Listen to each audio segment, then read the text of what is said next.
الشيطان الرجيم بسم الله الرحمن الرحيم وقال الملأ من قوم فرعون أتذر موسى وقومه ليفسدوا في الأرض ويذرك وآلهتك قال سنقتل أبناءهم ونستحيي نساءهم وإنا فوقهم قاهرون۔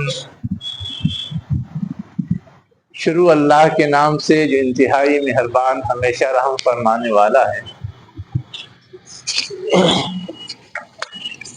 فرعون کی قوم کے سرداروں نے کہا کیا تم موسیٰ اور اس کی قوم کو چھوڑ دو گے تاکہ وہ زمین میں فساد پھیلائیں اور وہ تمہیں اور تمہارے معبودوں کو چھوڑ دیں گے؟ تو فرعون نے کہا عنقریب ہم اس کے بیٹوں کو بری طرح قتل کریں گے اور ان کی عورتوں کو زندہ رکھیں گے اور ہم ان پہ پورے طور پہ قابو پا لیں گے۔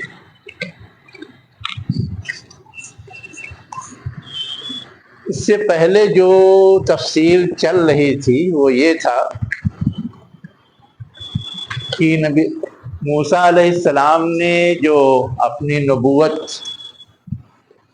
کا پیغام فرعون کو پہنچایا اور معجزہ دکھایا تو اس نے کہا کہ یہ تو جادو ہے اور جادوگروں کا مقابلہ کروایا، لیکن ان جادوگروں نے حقیقت جان لی تو ایمان لے آئے۔ اب اس کے نتیجے میں عام لوگوں پر یہ اثر پڑا کہ ان میں بھی لوگ ایمان لانے لگے۔ تو اس وقت فرعون کے قوم کے جو بااثر لوگ تھے انہوں نے فرعون کو پھر ایک دوسری طرف موڑنے کی کوشش کی۔ اسی کا تذکرہ ہے کہ موسیٰ کو اور اس کی قوم کو کنٹرول کرنا ضروری ہے۔ موسیٰ نے اب تک جو کچھ اپنی چھاپ چھوڑی ہے اس چھاپ سے تو یہ نتیجہ نکلے گا کہ جس دھرے پہ ہم لوگ عوام کو لے چل رہے تھے اس پہ نہیں چلیں گے، ان کے اندر تبدیلی آئے گی، وہ موسیٰ کی بات کو ماننے لگیں گے۔ کسی چیز کو انہوں نے تعبیر کیا لِیُفْسِدُوا فِی الْأَرْضِ کہ موسیٰ اور اس کی قوم کو ہم لوگ چھوڑ دیں تو وہ زمین میں کیا کریں گے؟ فساد پھیلائیں گے۔ ان کے لحاظ سے وہی فساد، حالانکہ اصلاً وہ فساد نہیں، وہ تو اصلاح ہے، لیکن وہ اسے فساد سے تعبیر کر رہے ہیں۔ تو اب یہ ہے کہ ان کو چھوڑنے کا مطلب یہ ہے کہ ان کے زیر اثر آنے والے لوگ بڑھیں گے تو عملی نتیجہ کیا نکلے گا؟ ان کا حکم چلنے لگے گا اور فرعون کا یا ہم لوگوں کا حکم چلنا بند ہو جائے گا۔ اس لیے پہلے ہی سے تدبیر کرنی چاہیے کہ ایسی صورتحال پیدا نہ ہونے پائے۔ جب بھی کوئی انقلابی گروہ کہیں پروان چڑھتا ہے تو برسر اقتدار لوگوں کو یہی خطرہ ستاتا ہے، وہی فرعون کو اور اس کے بااثر لوگوں کو یا سرداروں کو بھی یہی خطرہ ستا رہا تھا۔ اور مزید کیا کہا کہ اگر ایسا ہی کرنے دیا جائے گا تو ہوگا کیا کہ موسیٰ تمہیں بھی کسی گنتی میں نہیں لے گا اور تمہارے جتنے معبود ہیں ان کو بھی کسی گنتی میں نہیں لے گا۔ حالانکہ یہ بات تو موسیٰ علیہ السلام نے پہلے ہی ڈکلیئر کر دی تھی۔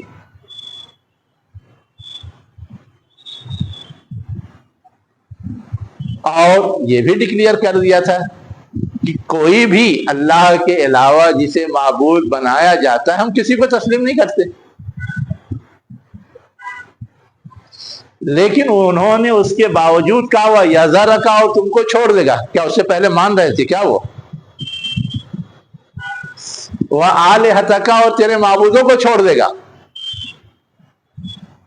کیا پہلے سے ان کے معبودوں کو مان رہے تھے کیا موسیٰ علیہ السلام؟ نہیں مان رہے تھے. اصلاً جو چیز کہنی تھی کہ تمہاری حیثیت کے انکار اور تمہارے معبودوں کے حیثیت کے انکار کا سرغنہ یہ ہے، اسی نے یہ شوشہ چھوڑا ہے، اسی نے یہ بات لوگوں کے ذہنوں میں ڈالی ہے. اس لیے سب سے زیادہ علاج کی ضرورت ان کی ہے. ان کو اس چیز سے باز رکھا جائے. جیسے کوئی بھی انقلابی تحریک شروع ہوتی ہے، سب سے پہلے کس کو پکڑتے ہیں؟ لیڈر کو. کون اس فکر کا حامل ہے، کون اس کی بات کر رہا ہے، کس نے یہ بیج بویا ہے. اب دنیا میں جتنی بھی تحریکات پیدا ہوئی، سب سے پہلے لیڈران کو پکڑو، جیل میں ڈالو، یہ کرو وہ کرو، مارو پیٹو، ستاؤ دباؤ، لالچ دو، کچھ بھی کرو. کیوں یہ نتیجہ نکل رہا ہے؟ فساد پھیلانے کی نسبت تو موسیٰ اور قوم سب کی طرف کی گئی، لیکن چھوڑنے کے حوالے سے جو بات کہی جا رہی یذرکا، واحد کیسے گا؟ موسیٰ علیہ السلام کے لیے، صرف موسیٰ علیہ السلام کے لیے. اس لیے کہ انہوں نے ہی یہ تصور دیا تھا، پیش کیا تھا، لوگوں کو سمجھایا تھا، لوگوں نے اپنے طور پہ کہیں سے نہیں پا لیا تھا. تو آپ کی جو قیادت تھی، آپ کی جو لیڈرشپ تھی، اس کو ابھار کر کے پیش کرنے کے لیے یہاں واحد کا صیغہ آیا ہے. یعنی جو اثرات ہوں گے اس میں تو سب شریک ہوں گے، لیکن بیج بونے والے، اس کی شروعات کرنے والے، اس بات کو اول پیش کرنے والے موسیٰ. ہاں، ماسٹر مائنڈ. دیکھیے اب ساری اصطلاحات یاد آ رہی ہیں. اور صرف یہ کہ تمہاری خدائی کا آپ کو نہیں چھوڑ رہے ہیں، تمہارے رجیم میں یا تمہارے بادشاہت میں یا حکومت یا علاقے میں جتنے معبودوں کو پوجا جا رہا ہے، سب کا وہ انکار کر رہے ہیں، سب کو وہ ریجیکٹ کر رہے ہیں، سب کو وہ رد کر رہے ہیں، سب کو وہ چھوڑ رہے ہیں. تو نہ صرف یہ کہ تمہارا مسئلہ ہے، بلکہ تمہارے ماننے والے جتنی عوام ہے سب کا مسئلہ ہے. یہ سمجھانے کی کوشش کی. اب یہ بات کہ وہ تو کہتا تھا انا ربکم الاعلی، میں سب سے بڑا رب ہوں، تو اور کس کی پوجا ہوتی تھی؟ کس کو معبود بنایا جاتا تھا؟ اس کے بارے میں تو یہ کہ وہ اپنے آپ کو سورج دیوتا کا نمائندہ اوتار کہتا تھا. اور کون معبود تھے؟ اب اس سوال کا کیا جواب؟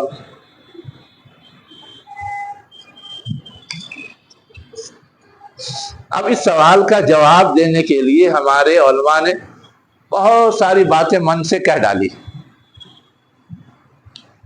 لیکن اصولی بات ہی ہم سمجھ لیں اتنا کافی کہ جب شرک کی بیماری شروع ہوتی ہے تو وہ ایک آدمی پہ یا ایک بت پہ نہیں اٹکتی. جہاں جہاں لگتا ہے کہ اس سے فائدہ ہوگا یا نقصان ہوگا، ہر ایک تک پہنچ جاتی ہے. اسی لیے تو شرک میں بہت پھیلاؤ ہوتا ہے. طرح طرح کے معبود ہوتے ہیں، طرح طرح کے خدا ہوتے ہیں، طرح طرح کے پوجا پاٹ کے انداز ہوتے ہیں. وہاں بھی تھا. اور خاص طور سے ایک چیز کا اشارہ تو ہے پورے قصے میں، گوشالہ پرستی، گائے کی پوجا. سامری نے تو وہی کر کے دکھایا تھا نا، جس کو وہ دیکھ کر کے آیا تھا. اور ابھی انہی آیات میں آگے اور آ رہا ہے اسی رکوع کے اندر لاسٹ میں کہ جب وہ بچ کر کے نجات پا کر کے نکلے تو ایک جگہ دیکھا کہ پوجا کی جا رہی ہے، تو مطالبہ کر دیا ایسا ہی خدا ہمارے بنا دے. اب وہ کون تھا، کس چیز کی پوجا کی جا رہی تھی یہ نہیں، لیکن تھا کہ کیا جا رہا ہے. اور ظاہر ہے کہ وہ فرعون نہیں تھا، فرعون تو ڈوب چکا تھا، وہ تو کوئی اور چیز تھی جس کی پوجا ہو رہی تھی. تو ان چیزوں سے یہ معلوم ہوتا ہے کہ فرعون کے علاوہ بھی اور خدا ان کے تھے، اور جو توحید کا علم بردار ہوتا ہے وہ تو ساری خدائی کا انکار کرتا ہے۔ انہوں نے ساری خدائی کا انکار کیا تھا، سب کو رد کیا تھا، سب کو ریجیکٹ کیا تھا۔ تو یہ ایک خاص بات تھی جو اس آیت میں سمجھنے کی تھی۔ مولانا ہاں ہندوستان میں بھی گائے کو ماتا یا پوجا کا درجہ دیتے ہیں، ہاں کوئی ایسا لنک ہے کیا، مطلب وہ سوچ میں اور آج کی سوچ میں یہاں کوئی ایسا لنک ہے کیا؟ سوچ تو ویسی ہے، وہ بھی اس کو مطلب اہمیت تاریخ کچھ پڑھی ہے؟ آرین نسل آئے کہاں سے؟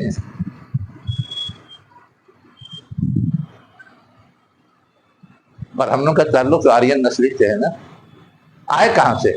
ایران سے آئے شاید، اور پڑھیے،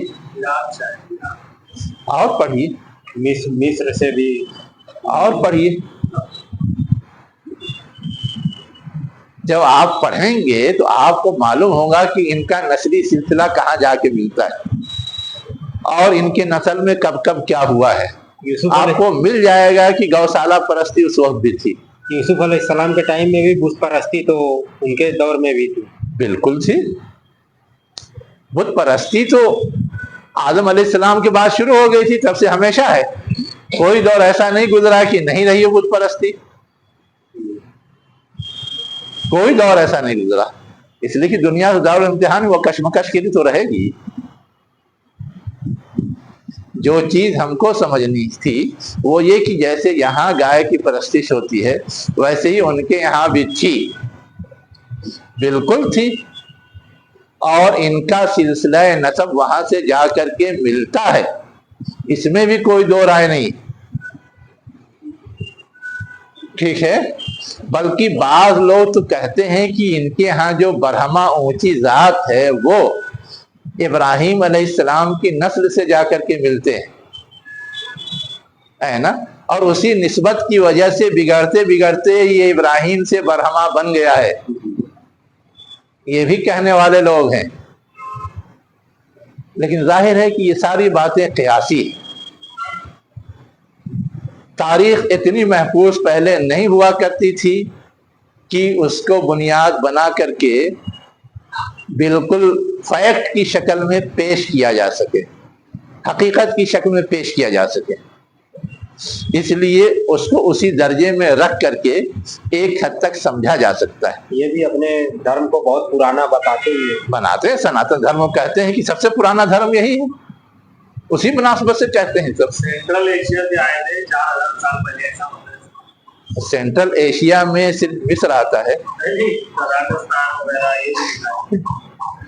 چلیے میں نے تو صرف اشارہ دے دیا ہے تاکہ آپ سمجھیں، ہے نا۔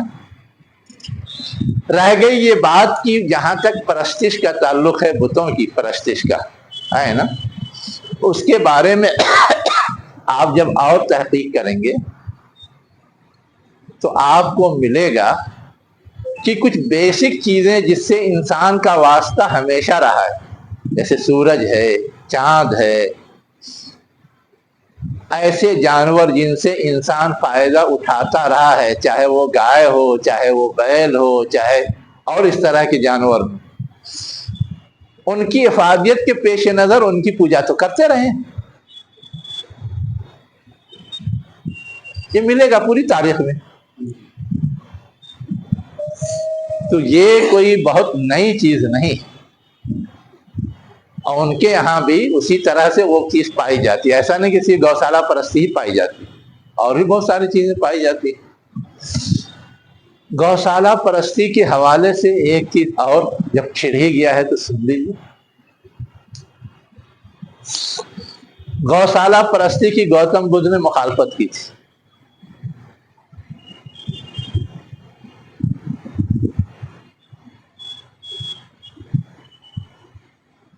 کیوں کی تھی؟ اصلاً ان کو شرک ہی سمجھ میں نہیں آتا تھا، لیکن شرک کا متبادل کیا ہو، ہے نا، وہ بھی سمجھ میں نہیں آتا تھا۔ تو کچھ چیزیں جو بہت کامن قسم کی ہیں وہی انہوں نے گیان دھیان کے نام پر लोगों को जो समझ में आया वो बताया, और वही चीज थोड़ा और डेवलप होते होते पूरा बुद्ध मत एक मजहब बन गया है। इसीलिए वहां तौहीद की तालीम नहीं मिलती, लेकिन शिर्क की तालीम भी नहीं मिलती। जिसको कहते हैं गैर जानिबदार निष्पक्ष, वो रहने की तालीम मिलती है। तो क्या वो बाद में लोगों ने गौतम बुद्ध को खुद ही खुदा बना डाला है। वो एथिस्ट है कि वो मानते हैं किसी खुदा को? नास्तिक। जो गौतम बुद्ध का असल नजरिया है वो तो किसी को नहीं मानते, नास्तिक मतलब नास्तिक है। लेकिन बाद में लोगों ने बहुत सारी चीजें ऐड कर दी।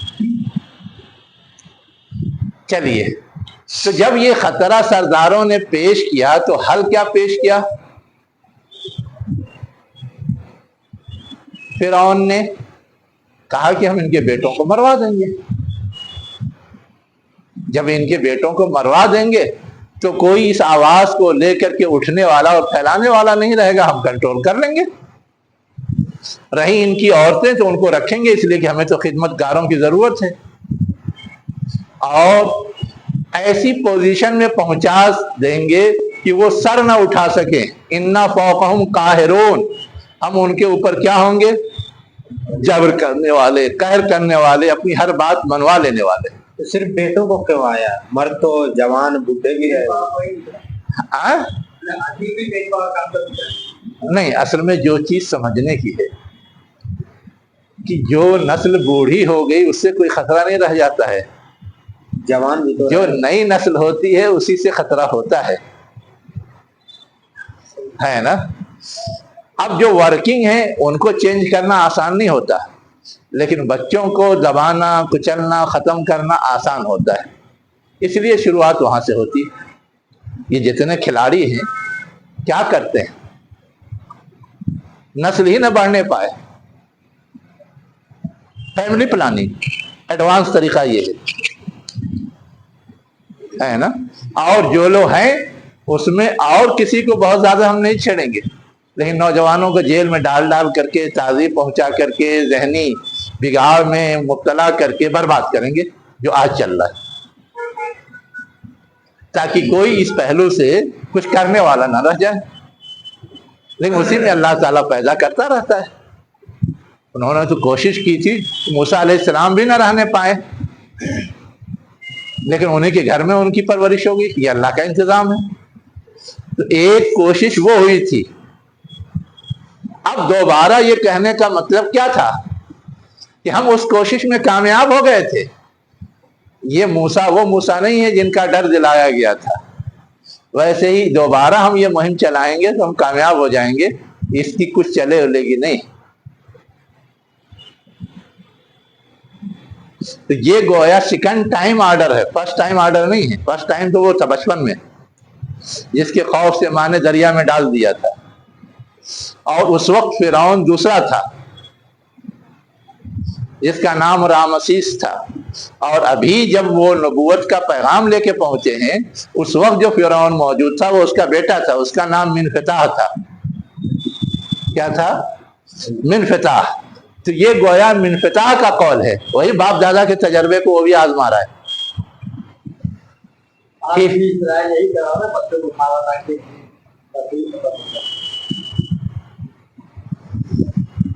बच्चों को मार रहा है, बड़ों को नहीं मार रहा है क्या? असल में है कि बड़े तो अपनी दफाई कोशिश में कुछ बचने की तदबीर कर लेते हैं, बच्चे नहीं कर सकते, औरतें नहीं कर सकती, इसलिए वो ज्यादा निशाना बन जाती है। साफ बात ये है ना। मारना तो वो सबको चाहता है, उसके प्लान में तो ये कि पूरा बर्बादी करके खत्म कर दे, है ना।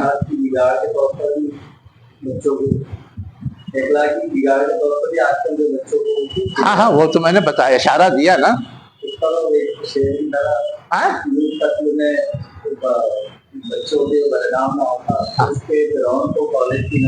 हाँ हाँ हाँ, ये अकबर इलाहाबादी ने कहा था ये समझाने के लिए कि आज उसी फितने को नया रूप दे करके अपनाया गया है। बहरहाल यहाँ पर दो चीजें अभी और गौर करने की हैं। एक तो ये है کہ فرعون نے یہ نہیں کہا کہ نقتلو ابناہم نقتلو ابناہم، بری طرح سے فرق ہے کوئی؟ قتلا اور قتلا میں کوئی فرق ہے؟ بری طرح سے ایک دم مطلب ہاں، شدت کے ساتھ، ہاں، چور چور کا مطلب یہ ہے کہ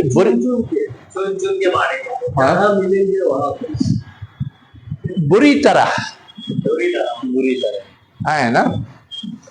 چن چن کے مارنے کے لیے تو قتل میں بھی وہ معنی آیا تھا. اصل میں تے کی تجدید سے تکرار اور کثرت کا معنی پیدا ہوتا ہے نا. ایک بار مار کے چھوڑ نہیں دیں گے، جتنی نسل آئے گی سب کو ماریں گے.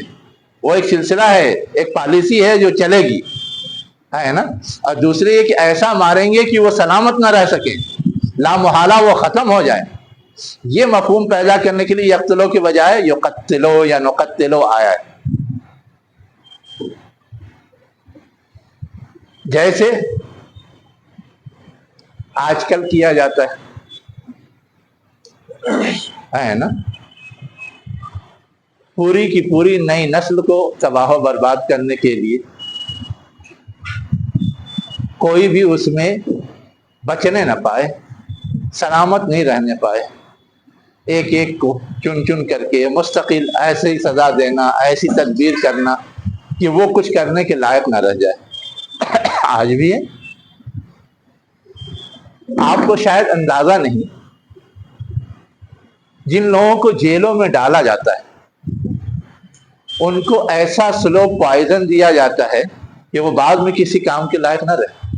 عمر بھی تو وہیں پہ ختم کر دے رہے ہیں ان کو.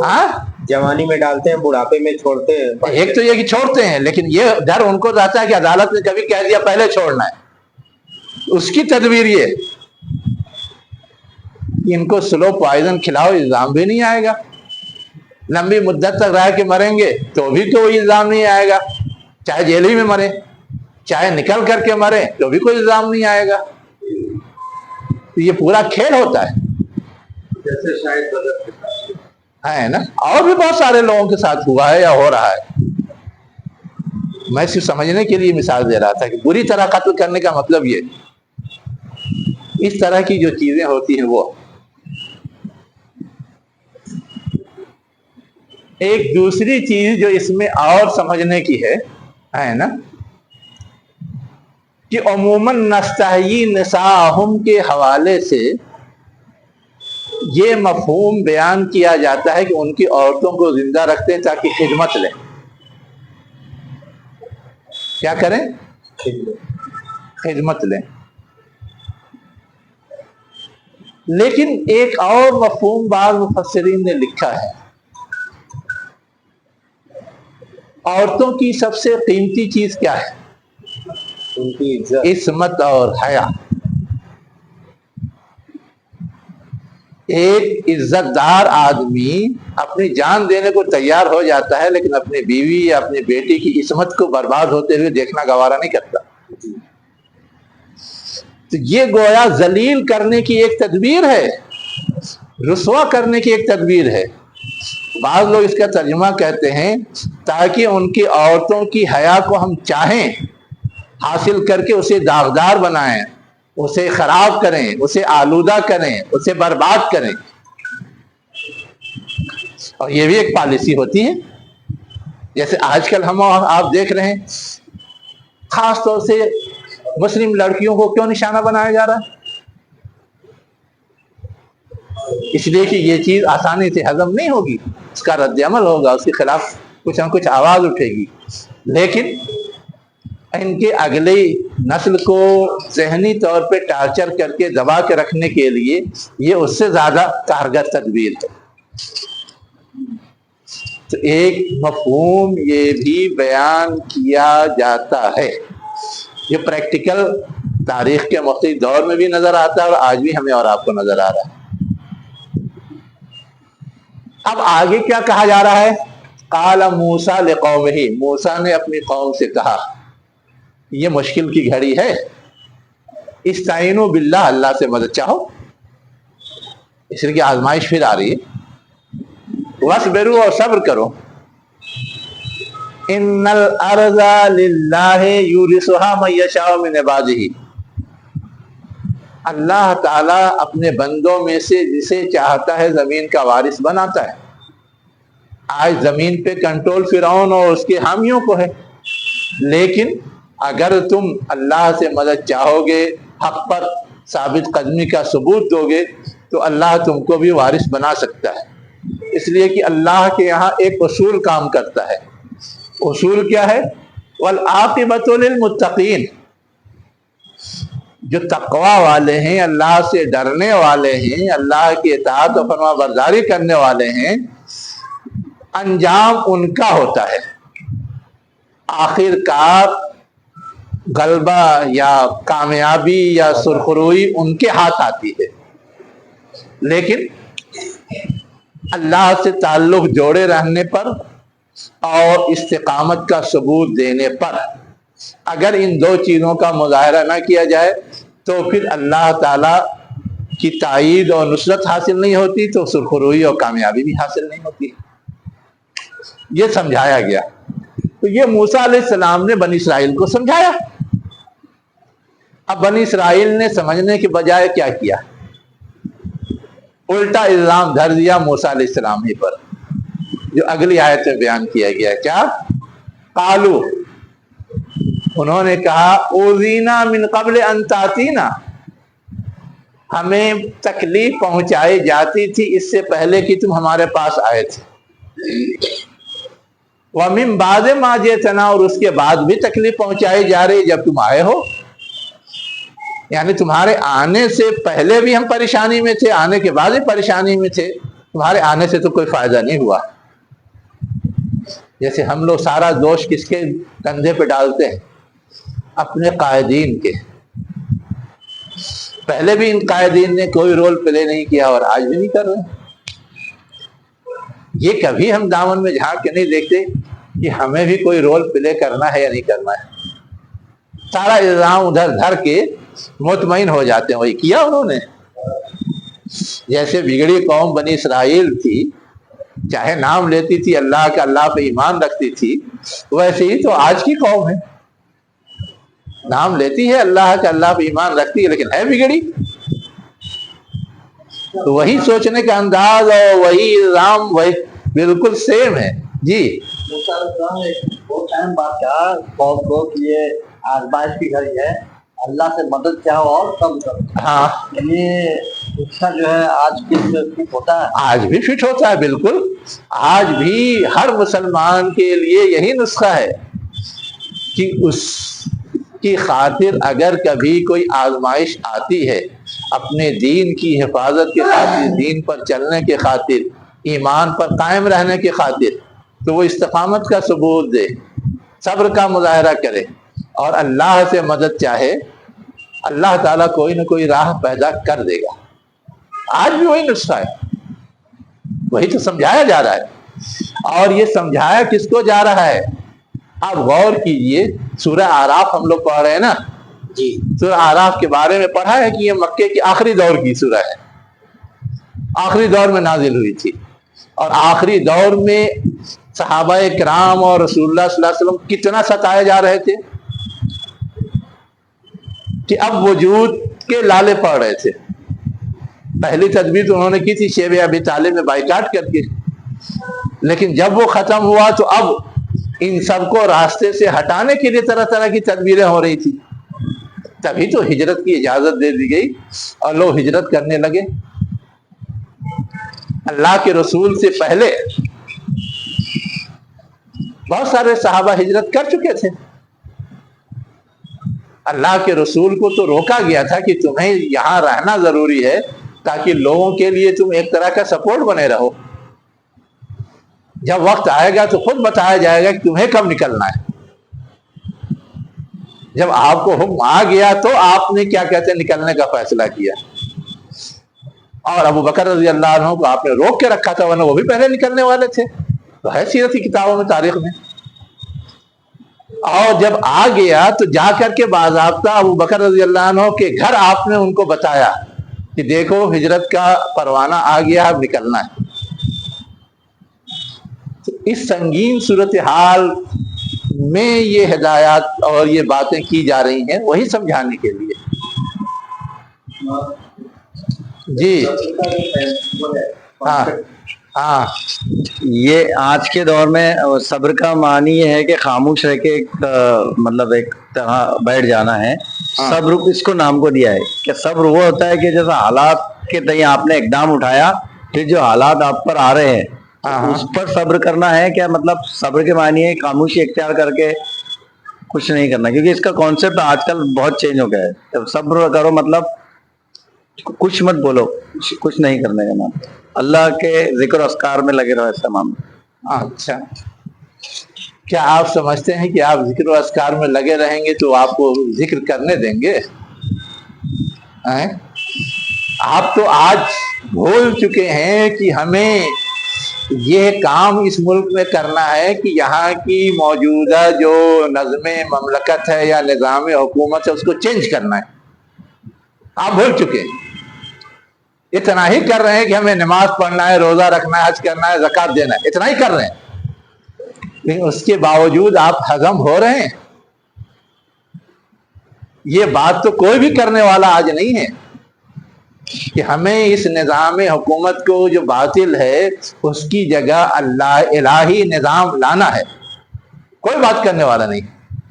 जो तहरीक शुरू की थी इमाम मौदूदी रहमतुल्लाह अलैह ने कि हुकूमत इलाहिया चाहिए या इकामत दीन चाहिए, वो भी भूल रहे हैं। मैं साफ साफ कर रहा हूं, वो भी भूल रहे हैं। दाएं बाएं कन्नी काट रहे हैं। वजह क्या है? वजह है दबाव, वजह है मरूबियत, वजह है उसके लिए कुर्बानी के हौसले की कमी। जेलों का डर पता है? जेलों का डर तो एक पहलू है, इसलिए किसी जेल का डर थोड़ा ना वो मसला खड़ा करता है ना। नहीं, असल में है ये कि आप कुछ भी करेंगे बहुत मामूली, बहुत हकीर, वो भी उन्हें गवारा नहीं होगा। अभी सुना नहीं आप लोगों ने? नहीं सुना होगा। ये जितनी नफरती तकरीरें होती हैं, ये जितने नफरती लिंचिंग होती है, इसकी एक नुमाइश APCAR एक एसोसिएशन है उसने दिखाया, तैयार किया। ठीक, नदीम खान साहब ने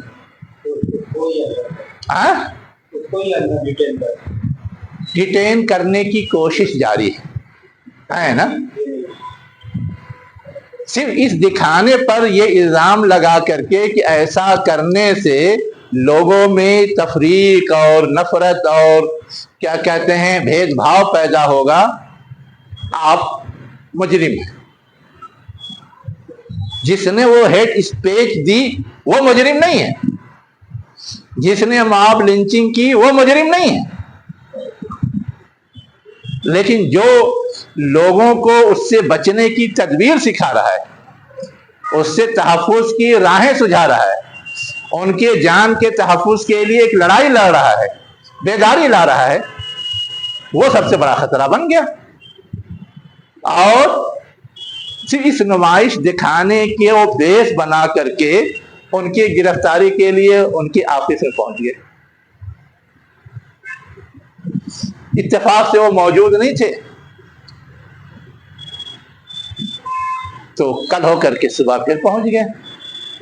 उस वक्त भी वो मौजूद नहीं थे, लेकिन ऑफिस में उनके और भी लोग मौजूद थे जो इसी काम में उनके मुआविन हैं, लगे हुए इसी काम के लिए। तो उन्होंने पूछा कि क्या नोटिस है, क्या वारंट है, दीजिए तो हम बताएं उनको, खबर करें। वो तो हैं इस वक्त बंगलौर में। तो उन्होंने ना वो कोई नोटिस लेके गए थे ना कोई वारंट लेके गए थे, वापस आए। अब इन वकीलों को ये समझ में आया कि अब हमें जाकर के पूछना चाहिए कि इस तरह क्यों परेशान किया जा रहा है, और इन परेशान करने वालों के खिलाफ FIR करानी चाहिए। जब ये पहुंच गए थाने पे, तब उन्होंने मजबूरन FIR दर्ज की, और FIR दर्ज की 12:48 पे, और उनको गिरफ्तार करने के लिए 6 बजे बंगलौर पहुंच गए। گیا پہلے سے ساری پلاننگ کر لی تھی کہ وہاں سے اب گرفتار کرنا، یہاں نہیں مل رہا ہے تو وہاں بھی گئے گرفتار کرنے کے لیے. وہ 12:48 میں دلی میں لکھی گئی FIR کی کاپی لے کر کے. وہاں جب انہوں نے FIR دیکھا تو کہا کہ اس میں غیر ضمانتی وارنٹ تو نہیں ہے. جو دفعات لگی ہیں اس دفعات کے تحت یہ بات لازم نہیں آتی کہ فوراً گرفتار کیا جائے، اس لیے کہ انڈین قانون میں یہ پروویژن ہے کہ 7 سال یا اس سے زیادہ کسی جرم پہ سزا ہونے والی ہے تو ایسے ملزم کو گرفتار کیا جاتا ہے، فوراً کیا جا سکتا ہے. اس سے کم سزا ہونے والی ہے اگر کسی جرم پر تو اس کو فوری گرفتار کرنا لازمی نہیں، وہ چاہے تو بیل حاصل کر سکتا ہے. انہوں نے کہا کہ اس میں تو لازمی نہیں ہے، آپ کیوں مجھے زبردستی ابھی اریسٹ کرنا چاہتے ہیں؟ میں فیس کروں گا، آپ نوٹس دیجیے. انہوں نے نوٹس لی اور عدالت میں رجوع کیا اور ان کو بیل مل گئی. لیکن ابھی اور ان کے خلاف دوسری گھیرا بندی جاری ہے. میں صرف سمجھنے کے لیے مثال دے رہا تھا کہ کیسی کیسی کوششیں اور تدبیریں ہوتی ہیں. ہاں جی چلیے سمجھ گئے. تو یہاں یہ بات کہی جا رہی ہے کہ انہوں نے کہا کہ تمہارے آنے سے پہلے بھی ہمیں تکلیف ہوتی تھی، فرعون ستاتا تھا، تمہارے آنے کے بعد بھی ستا رہا ہے. تو موسیٰ علیہ السلام نے سمجھایا. کیا سمجھایا؟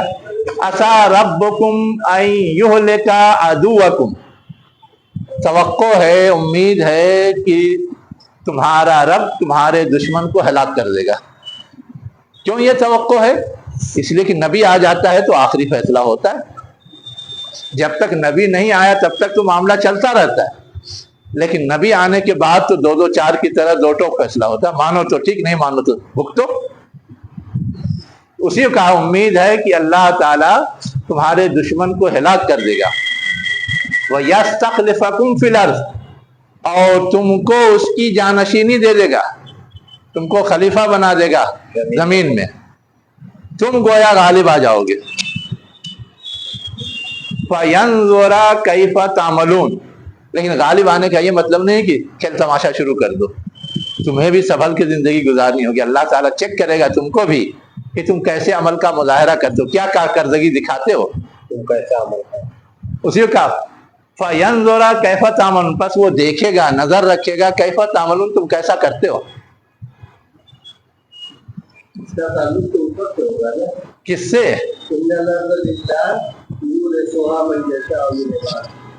وہ تو ایک اصولی بات بتا دی کہ زمین اللہ کے کنٹرول میں ہے، جس کو چاہتا ہے اس پہ حکمرانی دیتا ہے. ابھی ان کو دیا، بعد میں کسی اور کو دے دے گا. کسی کی اپنی چاہت سے دنیا میں کسی کو کنٹرول نہیں مل جاتا، اقتدار نہیں مل جاتا، وہ تو اللہ کا نظام ہے نا. اب انہوں نے چونکہ ایک شکوہ کیا تو شکوے کے جواب میں ان کو بتایا گیا کہ مجھے یہ اندازہ ہے، مجھے یہ توقع ہے کہ وہ وقت قریب آ گیا ہے کہ تمہارے دشمن ہلاک کر دیے جائیں، اس لیے کہ ایز اے رسول میں آیا ہوں، ہے نا. اور تمہیں کو اللہ تعالیٰ غالب کر دے، لیکن اس کے جو تقاضے وہ پورا کرنا پڑے گا، اور وہ مل جانے کے بعد بھی سنبھل کے رہنا پڑے گا. تم تقاضوں کو پورا کرو گے تو تم اس زمین کے وارث ہو جاؤ گے، رہو گے، اور کیسی حکومت کرو گے، ہاں کیسے کام کرو گے، اس کو اللہ تعالیٰ دیکھے گا. دیکھے گا، بالکل دیکھے گا. اب اس کے بعد آگے پھر کیا کہا؟ وَلَقَدْ أَخَذْنَا آلَ فِرْعَوْنَ، اور ہم نے فرعون کو کیا کیا؟ پکڑ لیا. تو یہاں فرعون کو نہیں کہا ہے، آل فرعون. اب آل کا لفظ جب بھی آتا ہے ماتحت ہے نا، تو ہم لوگ کیا سمجھتے ہیں؟ آل کا مطلب اولاد یا بیوی، فیملی. لیکن فرعون کے ساتھ جو لوگ بھی غرق ہوئے تھے سب اس کے فیملی ممبر سے، کیا سب ان کے صرف اولاد تھے، جتنے ان کے ماننے والے تھے سب تھے. تو آل کا لفظ سارے پیروی کرنے والوں کے لیے بھی آتا ہے. اس لیے کہ آگے جو کچھ کہا جا رہا ہے اس میں بھی یہ ہے کہ جتنی بھی آزمائشی عذاب آئے وہ سب کے بھی سارے لوگ شریک، یعنی سارے لوگ شکار ہوئے. تو اللہ تعالیٰ کہہ رہا ہے ہم نے پکڑا آل فرعون کو، یعنی فرعون کے پیروکاروں کو، فرعون کے پیچھے چلنے والوں کو، بالسنین،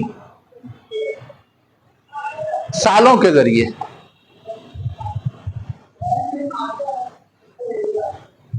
سنتن مانے سال ہوتا، اس کی جمع سنون ہے.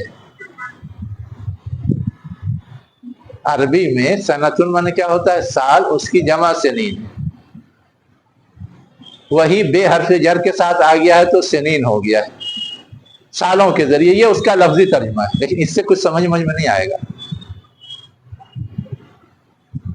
اصل جو مفہوم ہے وہ یہ ہے کہ کچھ خاص سال، اس لیے کہ ال لگا ہوا ہے. اب خاص سال کا مطلب یہ ہے کہ آپ کی زندگی میں بھی، عمر میں تو ہر سال ایک اضافہ ہوتا رہتا ہے. آج 26 سال کے ہو گئے، کل 25 سال کے ہو گئے، 30 سال کے ہو گئے، 50 سال کے ہو گئے، لیکن ہر سال برابر ہوتا ہے. کچھ سال یادگار ہوتے ہیں. کیا ہوتے ہیں؟ اس سال پڑھ کے فارغ ہوا تھا، اس سال جاب ملی تھی، اس سال شادی ہوئی تھی. یہ سب کچھ یادگار سال ہوتے ہیں. تو ویسے ہی جو کچھ بھی ایام گزر رہے تھے اس میں کچھ یادگار سال. اب جس سیاق میں یہ بات ہو رہی ہے کہ ہم نے پکڑ لیا، تو پکڑنے کا مطلب یہ کہ گرفت کی، تو اب اس میں کوئی خوشحالی والا سال مراد نہیں لیا جا سکتا، اس لیے کہ خوشحالی والے سال کو کنسیڈر ہی نہیں کیا جائے گا گرفت میں. تو اب جو بدحالی والے سال ہوں گے اس کو کنسیڈر کیا جا سکتا ہے. اسی لیے ترجمہ کیا ہوتا ہے؟ قحط کے سال، خشک سالی کے سال. جو عذاب جتنے آئے تھے وہ سب سال. ہاں، تو ہم نے ان کو پکڑ لیا قحط سالیوں کے ذریعے، یعنی ایک بار نہیں کئی بار آئی. میں دیکھ رہا تھا تو ایک سال کے لیے ہاں سال لفظ آئے، بالکل آئے ہیں. ایک عام، ہاں. ایک یہ ہے، ایک حج. کیا حج؟ ہاں، حج نہیں سال کے لیے آتا ہے. کیونکہ وہ کون سے نبی ہے نا کہ سمانیہ حجج، ہاں ہاں ایک لفظ اور تھا. تو سنین کو دیے تھے ہاں تکلیف کا سال، اور عام ہاں کو راحت کا، خوشی کا. ہاں ہاں چلیے. اور دونوں میرے ڈفرینس تھا. ٹھیک ہے. اور سنین کا وہ جو حج سے شمار کرتے ہیں، ہاں ہاں اس کا دیے تھے کہ وہ اس وقت تاریخ اتنی متعین نہیں تھی تو حج سے شمار کرتے تھے، بار بار وہ حج آتا ہے. ہاں ایک لفظ اور کچھ تھا. ہاں ایک لفظ ہے ہول، ہولان ہول. اور چار لفظ کیا. لیکن ہر ایک کی معنویت میں فرق ہے. جی جیسے ہولان ہول کا مطلب یہ کہ وہ کسی ڈیٹ سے فکس نہیں ہے. آج آپ زکوٰۃ کے نصاب کے حامل بن گئے، آپ کا سال آج سے شروع. کل یہ بن گئے، کل سے ان کا سال شروع. پرسوں یہ بن گئے، پرسوں سے ان کا سال شروع. تو وہ کسی ڈیٹ سے نہیں ہے، بلکہ ایک ایبلٹی پیدا ہو جائے جس دن، اس دن سے وہ سال شروع ہو جاتا ہے نا. اور جب وہ پورا جو تاریخ والا سال ہوتا ہے اتنی مدت پوری ہو جائے تو وہ چیز لازم ہو جاتی ہے. جیسے زکوٰۃ ادا کرنا ہے تو جب آپ صاحب نصاب بن گئے آپ کا سال شروع ہو گیا. روزہ رکھنا ہے، جب آپ کا پہلا روزہ آیا ہے نا، وہ آپ کا سال شروع ہوا. اب پھر اگلا روزہ آئے گا تو اگلا سال ہوگا. حالانکہ وہ سال کے شروع کا مہینہ نہیں ہے، رمضان تو بیچ کا مہینہ ہے نا، لیکن روزے کی فرضیت تو اس کے ساتھ ہے. تو سال میں ایک بار ہے. اب یہ نہیں ہوگا کہ بیچ میں کوئی روزہ کا مہینہ آ جائے. اور وہ تو نسی کرتے تھے تو کچھ بھی آگے پیچھے کر لیتے تھے، لیکن اس طرح کے جو سال آتے ہیں اس کو ہول بولتے ہیں. سنین کا سال جو ترجمہ ہوا تو سمجھ میں نہیں آ رہا تھا، تو وہی میں تلاش کر رہا تھا. ہاں تو عام اور ہاں سن ہاں یہ ایک دوسرے کے اپوزٹ ہے. جو خوشی کا سال، ہاں یہ عام کامن ہے، سنین مخصوص ہے بدحالی کے سال کے لیے، جو میں نے ابھی آپ کو پورا ڈیٹیل سمجھایا ہے نا. اور وہ صرف اس इस बैक ग्राउंड के साथ आया है तो, या कोई भी किसी भी बैक ग्राउंड के साथ आएगा तो ठीक है। चलिए, उसके बाद है वह नक्सिम मिनस समरात, और फलों में से कमी के जरिए क्या किया, गिरफ्त की, पकड़ा।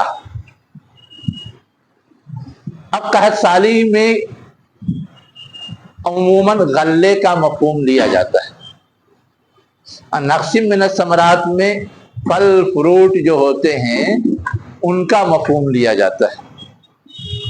ठीक। अब कहत साली में यह भी होता है कि बिल्कुल फसल ना हो, और यह भी होता है कि कम हो, बस जरूरत भर नहीं हो तो कहत साली हो गई, खुश साली हो गई। तो नक्सिम मिनस समरात का मतलब फलों में कमी, यानी इंसानी जरूरत के लिए जितना पैदावार होनी चाहिए उतना ना हो। ये एक सजा है, ये एक अल्लाह की गिरफ्त है। अब अल्लाह ताला ने ये गिरफ्त क्यों की, उसकी इल्लत बता दी, लअल्लहुम यज़क्करून, शायद कि वो जिक्र और अज़कार करें, नसीहत हासिल करें। जिक्र और अज़कार करें का मतलब अल्लाह अल्लाह करें ये नहीं, मतलब ये है कि अल्लाह की हैसियत को पहचान करके अल्लाह की तरफ से जो कुछ इस कायनात में होता है उसका इदराक करें, और उसके नतीजे में उनको जो अपने अंदर चेंज और तब्दीली लानी चाहिए, वो जज्बा, वो ख्याल, वो तसव्वुर उनमें पैदा हो जाए। इसको कहते हैं नसीहत हासिल करना, ताकि वो नसीहत हासिल करें। इंसान पे जब मुसीबत आती है तो कुछ वो सोचने पे मजबूर होता है और कुछ करने पे मजबूर होता है। तो अल्लाह ताला जो इस तरह के हवादिस और आफात पैदा करता है, उसके पीछे हिकमत ये होती है। अल्लाह ताला पहले ही मरहले में नहीं दबोच लेना चाहता, संभलने का मौका देना चाहता, इसलिए ये छोटी छोटी आजमाइशी अजाब आते हैं, आजमाइशी सूरत हाल आती है। इंसान के साथ बीमारी भी आती है तो खूब अल्लाह याद आता है, जब तक ना है नहीं याद आता, वो भी एक तरह की वही चीज है, अल्लाह की गिरफ्त है। आगे अब क्या बताया जा रहा है, फ़इज़ा जातहुमुल हसनतु क़ालू लना हाज़िही व इन तुसिबहुम सय्यअतुन यत्तय्यरू बिमूसा व मन माहू। अला, एला नहीं है ये, अला इन्नमा ताइरुहुम इंदल्लाह वलाकिन्न अक्सरहुम ला यालमून। और जब उन्हें कोई भलाई पहुंचती है, कालू, तो वो कहते हैं लना हाज़िही। अब लना हाज़िही का तर्जुमा ये हमारे लिए है, इस तर्जुमे से मफहूम पूरा नहीं समझ में आएगा। ये हमारी बदौलत है, इसमें अल्लाह को शामिल नहीं करते, अल्लाह को भूल जाते हैं। और जब कोई बुराई पहुंचती है या मुसीबत पहुंचती है, यत्तय्यरू, तो क्या करते हैं, अल्लाह को भूल जाते हैं, अपने रहबर को भूल जाते हैं, अल्लाह को भूल जाते हैं। भलाई अल्लाह की तरफ से आती है, तो अल्लाह को अगर भलाई लाने वाला समझेंगे तो शुक्रगुजार होंगे। शुक्रगुजार नहीं होते, समझते हैं कि हमारी अपनी एबिलिटी और सलाहियत का नतीजा है, वो है अल्लाह को भूल जाना ना। जैसे कारून समझता था कि ये तो मेरी कोशिशों का नतीजा है, इतनी दौलत जो मेरे पास है ना, कारून के बारे में जी वही चीज। और अगर उन्हें कोई मुसीबत पहुंचती है तो उस मुसीबत को अपनी कमजोरियों या अपनी खामियों या अपनी कोताहियों के सबब नहीं तस्लीम करते। क्या कहते हैं, यत्तय्यरू बिमूसा, वो शगुन लेते हैं, वो फाल लेते हैं मूसा से, व मन माहू, और जो मूसा के साथ है। यानी इल्जाम धरते हैं कि मूसा की वजह से ऐसी बदतरीन सूरत हाल हो गई, जो मूसा के साथ वाले हैं, मानने वाले हैं, उनकी वजह से ऐसी सूरत हाल हो रही है। जैसे है ना, यहाँ आबादी मुसलमानों की बढ़े, उनकी वजह से वसाइल कम पड़ रहे हैं और लोग परेशान, भोंडी दलील देख रहे हैं, बड़ी दलील देते हैं। एक तरफ तो ये कहते हैं इनकी आबादी बढ़ रही है, इसकी वजह से ये सारे मसाइल। और दूसरी तरफ ये भी दावा करते हैं कि हम 80% हैं तो 20% है, किसकी आबादी ज्यादा हुई? अब डरते भी हम ही से बहुत ज्यादा है ना। और एक तरफ ये उसूल बनाते हैं कि हम शादी नहीं करेंगे, और दूसरी तरफ अपील करते हैं ज्यादा बच्चे कि पैदा। ज्यादा बच्चे पैदा करो, कम से कम 3। अभी 3 की अपील आई है, किसकी तरफ से आई है? ये एक जगह उसकी तरफ से जो शादी नहीं करता, एक जगह टिकी नहीं रहे जो हैं। बच्चे ही नहीं पैदा करना चाहता। अब ये सब जो तजाद है, अल्लाह के रसूल ने तो कहा कि अन निकाह मिन सुन्नती फमन रग़िब अन सुन्नती फलैसा मिन्नी, तज़व्वजुल वदूदल वलूद। मोहब्बत करने वाली और ज्यादा बच्चे पैदा करने वाली औरत से शादी करो। हमारा स्टैंड पहले से क्लियर है, लेकिन वहां क्या है? एक जगह अलग रहो, किनारे रहो, जोगी बन के रहो, राहिब बन करके रहो, और 3 बच्चे भी पैदा करो। कहां से करेंगे भाई? कौन करेगा? सब ड्यूटी दूसरे की, हमारी ड्यूटी कुछ नहीं है। एक जगह टिकते ही नहीं है। समझिए फलसफा दुनिया का। तो यहाँ ये है कि सारा इल्जाम अब वो कि जितनी बदतरीन सूरत हाल आई, आजमाइश आई, कहत पड़े, पैदावार कम हुई, सब में रोल किसका? मूसा का, मूसा के मानने वालों का। उनकी वजह से ऐसा हो रहा है, हमारा कोई कसूर नहीं। और जब कोई अच्छी चीज आए तो सारी क्रेडिट हमारी, सारी क्रेडिट हमारी है। तो कहा जा रहा है सुनो, अला हरफे तंबीह कहलाता है ये, सुनो, आगाह हो जाओ। इन्नमा तायरुहुम इंदल्लाह, कि किसी की भी किस्मत जो है वो तो अल्लाह के पास है। किसकी किस्मत अच्छी किसकी बुरी है वो तो अल्लाह ताला के तकवीनी निज़ाम का हिस्सा है। वलाकिन अक्सरहुम ला यालमून, लेकिन अक्सर लोग नहीं जानते। सब समझते हैं कि हमारे करने से हो रहा है, हमारे करने से हो रहा है, उसके करने से हो रहा है, उसके करने से हो रहा है। दुनिया में जितने चेंज और तब्दीली आते हैं, जो कुछ भी अहवाल पेश आते हैं, किसी के करने से होता है या अल्लाह के अपने निज़ाम के तहत होता है? अल्लाह के अपने निज़ाम। तो इस तरह का इल्जाम किसी को नहीं देना चाहिए, ये ऐसा समझाया गया। वहाँ पर कबूल का तर्जुमा किए हैं, यहाँ पर किस्मत का। शगुन में भी किस्मत ही की बात होती है ना। बदशगुनी और अच्छा शगुन लेना किससे मुताल्लिक चीज है? तकदीर और किस्मत से मुताल्लिक ही चीज है ना। यहाँ भी आप चाहें तो कर लीजिए, इन्नमा तायरुहुम इंदल्लाह, उनका शगुन अल्लाह के पास है।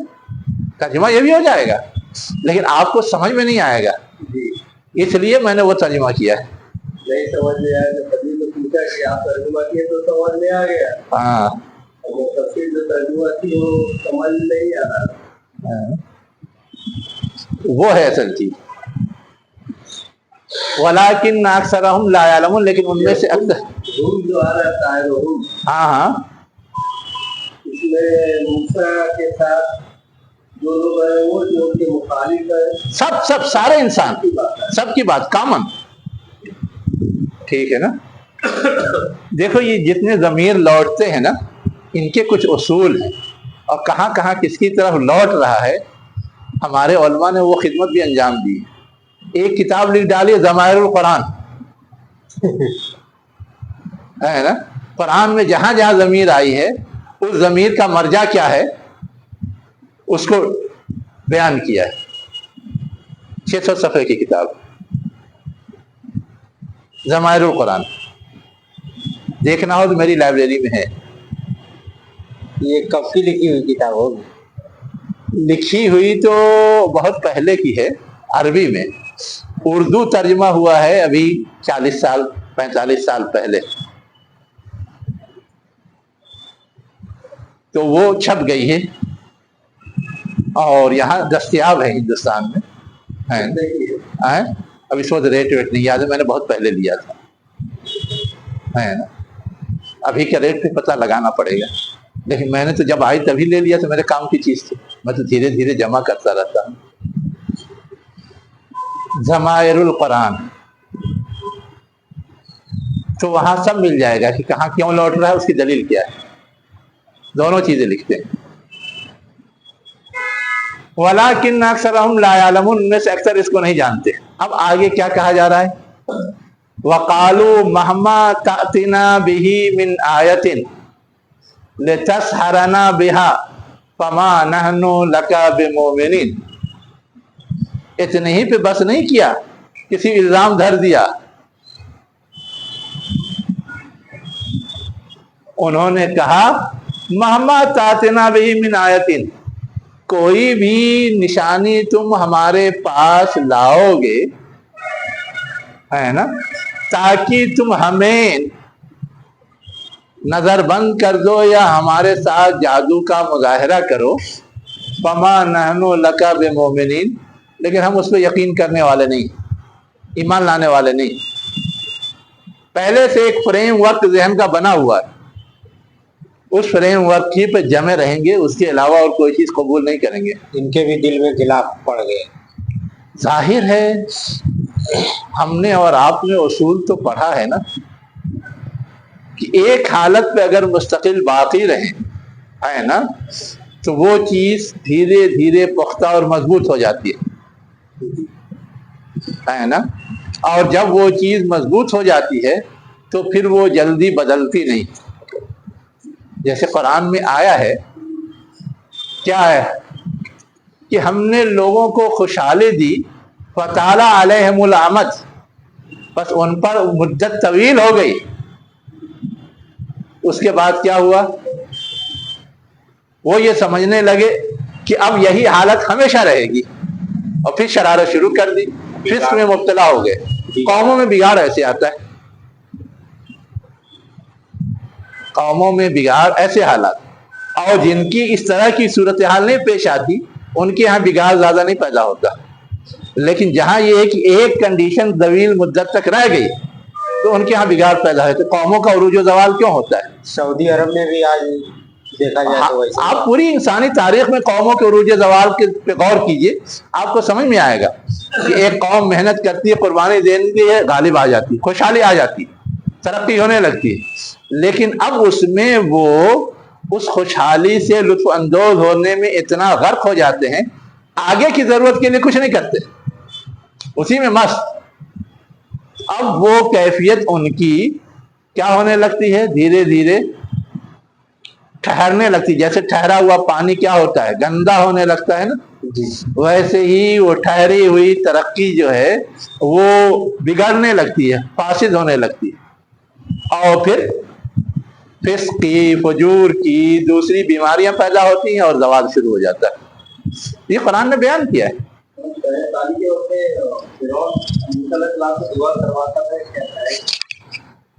असल में है ये कि दुआ करवाता था, उसका तस्करा अभी आगे आ रहा है ना। वो जो दुआ करवाता था वो आ रहा है। अभी तो सिर्फ ये बताया जा रहा है कि आपस में क्या मुकालमे हुए, क्या क्या सूरत हाल पेश आई, किस किस तरह के आजमाइशी जवाब आए। अब उस आजमाइश से कैसे वो बाहर आए, ये अभी अगली आयत में आ रहा है ना, कि वो खुद हाथ पैर मारते रहे लेकिन किसी आजमाइश से वो बाहर निकलने की पोजीशन में नहीं रहे। तब उनको समझ में आ गया कि ये हमारी बदौलत नहीं है, इस पे हमारा कंट्रोल नहीं। और मूसा अलैहिस्सलाम से दरखास्त की कि तुम्हारी रसाई बहुत है अल्लाह ताला के यहाँ। लफ्ज़ तो कुरान ने याद किया, बेमा आहेदा इंदत, जो अहद तुम्हारा तुम्हारे रब से है ना, उस अहद की बुनियाद पर तुम दुआ करो कि अल्लाह ताला ये मुसीबत टाल दे। वो अहद क्या होता है वो भी जानते हैं कि जो अल्लाह का रसूल है, जो अल्लाह का नुमाइंदा है, उस रसूल और नुमाइंदे को अल्लाह का सपोर्ट हासिल होगा, अल्लाह की मदद हासिल होगी, वो उसकी दुआओं को कबूल करेगा।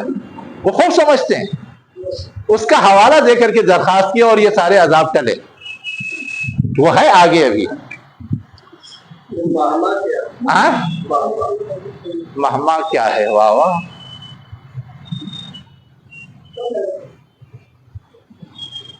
महमा मामा है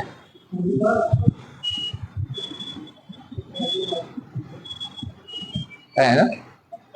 ये माँ जो है ये हरफे शर्त है, ठीक, और ये माँ जो है हरफे ताकीद है, उसी की ताकीद के लिए। दोनों एक साथ हो गए हैं तो उसकी अदायगी से कंफ्यूजन पैदा होता, उसको थोड़ा सा सही रूप देने के लिए इस अलिफ को हे से बदल दिया गया। अब इस अलिफ पर सुकून है, इस हे पर भी सुकून है। पढ़िए, क्या पढ़ेंगे आप? महमा, ये है असल, ठीक है ना?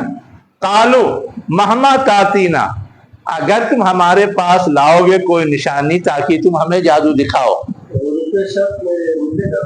हाँ मिलेगा, इसी शक्ल में मिलेगा और उसकी डिटेल मिलेगी। देखो इस तरह की जो चेंजेस होते हैं, क्यों होते हैं, क्या वजह है, उसके लिए भी एक किताब अभी आई है नदवा से, कामुसुन नौ के नाम से। ये अभी ताज़ा तरीन आई, अभी मैंने मंगवाया है ना? उसमें ये सब डिटेल मिलेगी, किसी भी लफ्ज़ के हवाले से क्या चेंज आता है, क्यों आता है, क्या रीज़न होता है, क्या तब्दीली होती है, वो उसके अंदर है। 300-400 सफ़े की किताब है, वो डिक्शनरी के स्टाइल में। तो कोई भी ऐसा लफ्ज़ आए डिक्शनरी के स्टाइल में खोलिए, वहाँ सब मिल जाएगा, पुरानी नज़ायर के साथ और अरबी नज़ायर के साथ, यानी अरबी अशार या अरबी खुतबात के हवाले के साथ।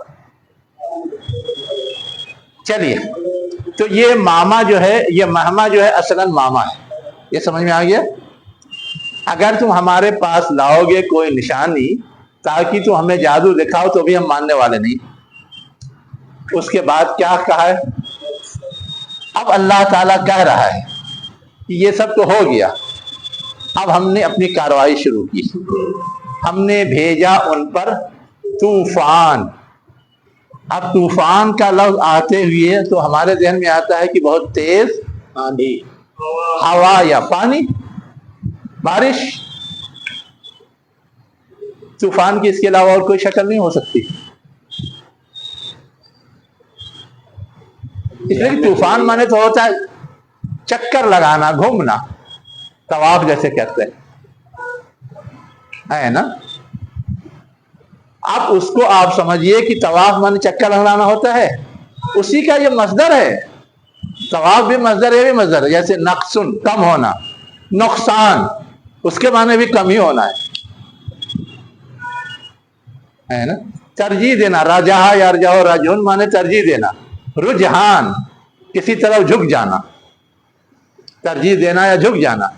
वैसे ही ताफा या तूफो, तवाफुन माने गर्दिश करना, तूफान माने भी गर्दिश करना। तो बवंडर जो आता है उसको भी बोलते हैं, साइक्लोन जो आता है उसको भी बोलते, कोई भी शक्ल हो, सब पे इसका इतलाक होगा, इसलिए कि उसमें बस घूमने का माना पाया जाना चाहिए। अब यहाँ पर जो असल सवाल है कि इनके ऊपर जो अल्लाह ताला ने तूफान भेजा तो वो बारिश वाला था या हवा वाला था या और कुछ था, उनकी तारीख क्या बताती है, उनकी किताब क्या बताती है?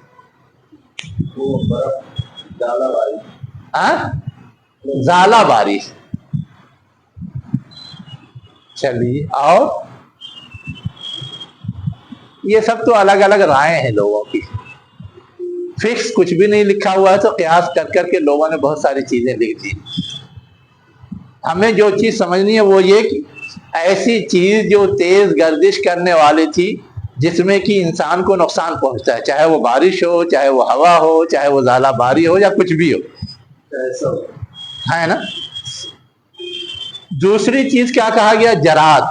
जराद बोलते हैं टड्डी को, गौरैया से छोटे साइज का परिंदा होता है, टिड्डा। टिड्डा जो होता है, हाँ, टिड्डा वाहिद को बोलते हैं, टड्डी पूरे ग्रुप को बोलते हैं, टड्डी दल। हलाल भी है ना वो? हाँ, खाइए, शौक से खाइए, खाए कौन कह रहा है? अरब लोग खाते हैं। अरे इंडियन लोग भी खाते हैं, चले जाइए राजस्थान में, हर साल आपको मिल जाएगा एक खास मौसम में।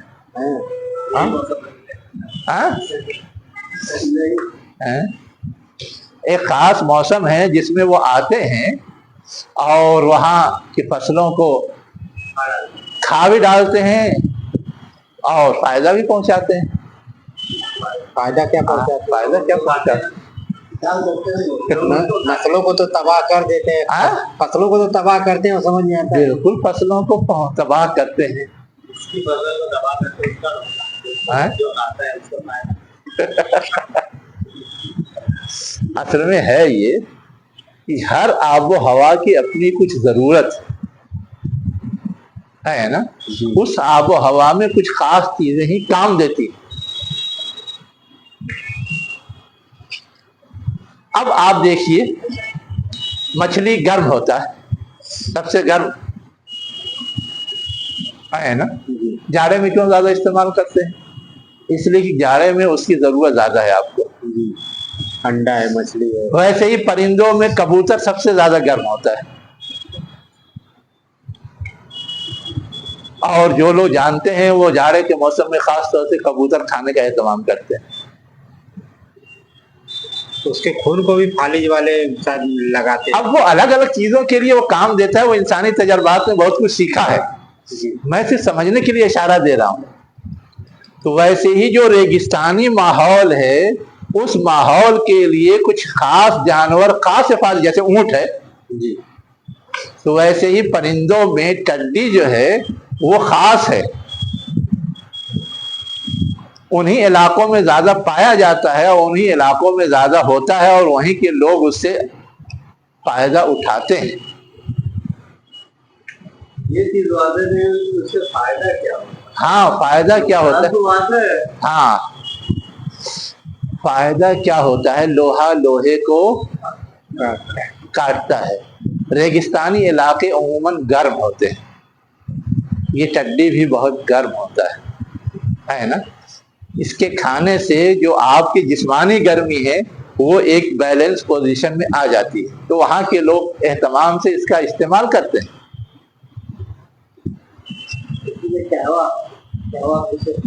अब कहवा तो वो लोग पीते हैं जहाँ ठंडक ज्यादा पड़ती है,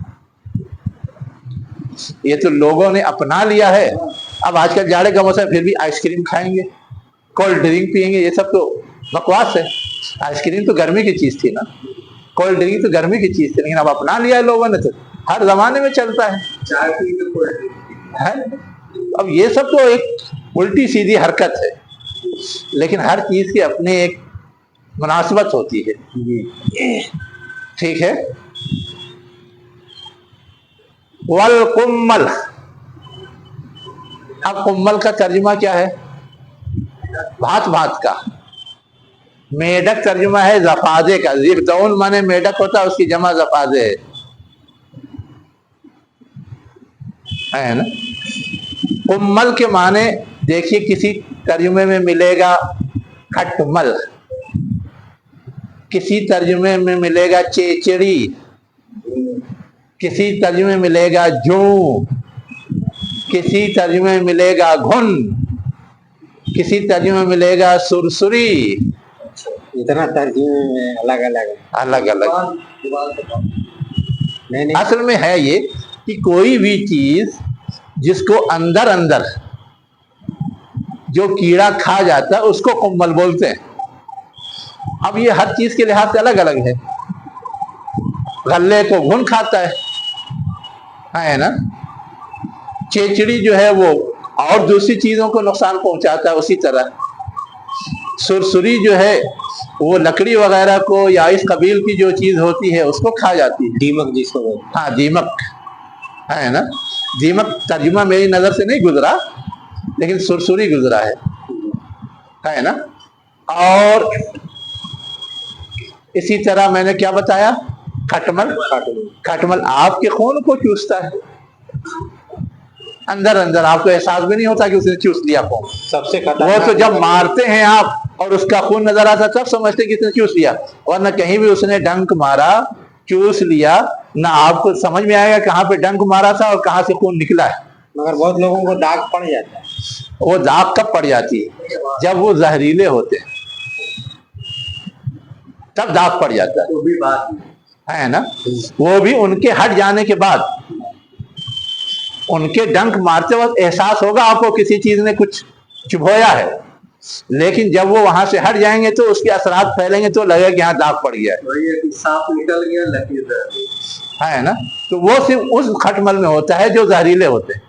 जो आम होते हैं गांव घर में चारपाइयों में बिस्तर में दुनिया भर हो जाते हैं, आप सोते हैं, उठते हैं, जिंदगी गुजारते रहते हैं, चलती, कुछ नहीं महसूस होता कहाँ पे काटा, क्या किया, कहाँ से कौन चूस लिया। लेकिन अब आपका खून वो चूसता रहे मुस्तकिल, तो आपकी सेहत का क्या हाल होगा, और जहरीला होगा तो और क्या हाल होगा।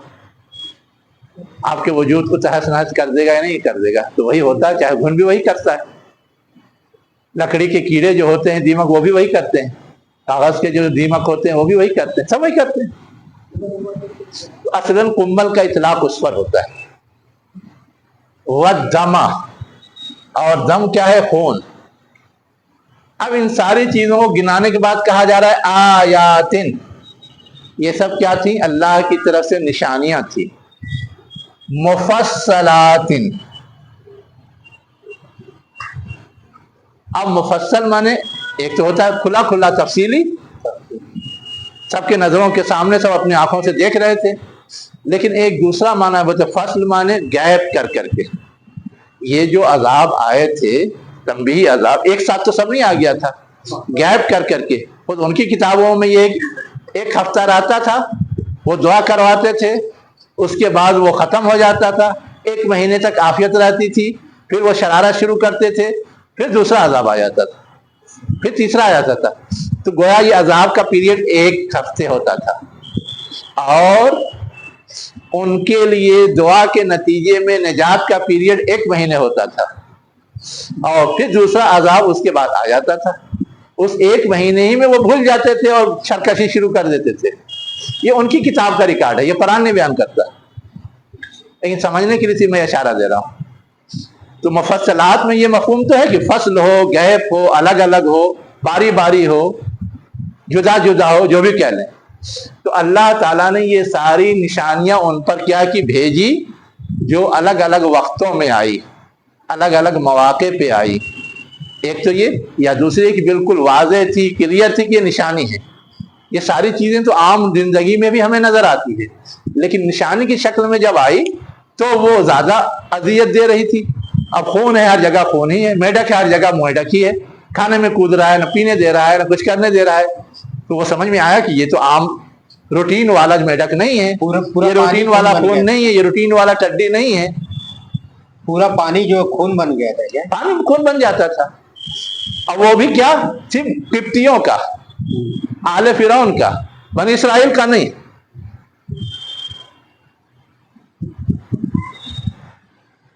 चलिए, फस्तकबरू, बस उन्होंने बड़ा बनना चाहा, वह कानू कौमन मुजरिमीन, हालांकि वो क्या थे, मुजरिम कौम थी, गुनहगार कौम थी। तो इस किब्र की वजह से असल में ये सारा तमाशा था, बड़े बनने की वजह से, अपनी बरतरी जमाने के चक्कर में। हालांकि अल्लाह की सरकशी और नाफरमानी ऐसा जुर्म था कि उस पर इससे बड़ी गिरफ्त की जाती तो भी कोई हर्ज नहीं। अब ये पूरा हिस्सा जो हम लोगों ने पढ़ा, तो हम लोगों को क्या समझ में आया, 2-4 बातें। एक बात तो यही समझ में आती है कि जो वक्त के साहिब इक़्तिदार होते हैं, वो किसी भी नई आवाज को अपने लिए खतरा महसूस करते हैं, उसे दबाने की कोशिश करते हैं। एक बात ये समझ में आई। दूसरी बात ये है कि जो लोग मरीजाना जहनियत के हामिल होते हैं, है ना, वो कोशिश, मेहनत और कुर्बानी से भागते हैं, और जो उनको अच्छी राह सुझाता है उसी पे सारा इल्जाम डाल देते हैं। उन्हीं की वजह से ऐसा हो रहा है। तीसरी चीज जो समझ में आती है कि अल्लाह ताला इन सारी सूरत हाल को बाकी नहीं रहने देना चाहता, उसकी तब्दीली चाहता, उसके लिए रसूल भेजता है ना, और रसूल के आने के नतीजे में तब्दीली यकीनन आती है। किस लेवल की आएगी, कितनी आएगी, वो सब डिपेंड करता है सूरत हाल पर, लेकिन आती तब्दीली जरूरी है। चाहे वो तरक्की कर जाएं, सुधर जाए, संभल जाएं, या ये कि फिर वो हमेशा के लिए मिटा दिए जाएं, कोई ना कोई तब्दीली आएगी। सूरत हाल एज इट इज, स्टेटस को की तरह बाकी नहीं रहेगी। चौथी चीज जो समझाई गई है वो ये है कि जो लोग बिगड़े होते हैं वो आसानी से सुधरते नहीं, बड़ा जतन करना पड़ता है, बड़ी पित्ता मारी करनी पड़ती है, उसके बाद भी संभल जाएंगे गारंटी नहीं है। तो अगर जिगरा ना हो मुसलह के अंदर, दाई के अंदर, वक्त के रसूल के अंदर, तो वो पहले ही मरहले में हिम्मत हार के किनारे हो जाएगा। ये जिगरे वाले लोग ही ये काम कर सकते हैं। मूसा अलैहिस्सलाम ने फिरौन को भी फेस किया, बनी इसराइल को भी फेस किया, उनकी कौम को भी फेस किया, तरह तरह की सूरत हाल से दो चार हुए, लेकिन जिगरा था, किया, कर गए जो कुछ उनके बस में था। तो वो असल उसवा है कि अंबिया किन मुश्किल हालात में इस तरह के फ़राइज़ अंजाम देते हैं। अब तो अंबिया आने वाले नहीं, हमें भी ये समझने की ज़रूरत है कि हमें भी इसी तरह के मुश्किल हालात में कुछ न कुछ करना चाहिए और करना पड़ेगा। व आखिरु दावाना अनिल हम्दुलिल्लाहि रब्बिल आलमीन।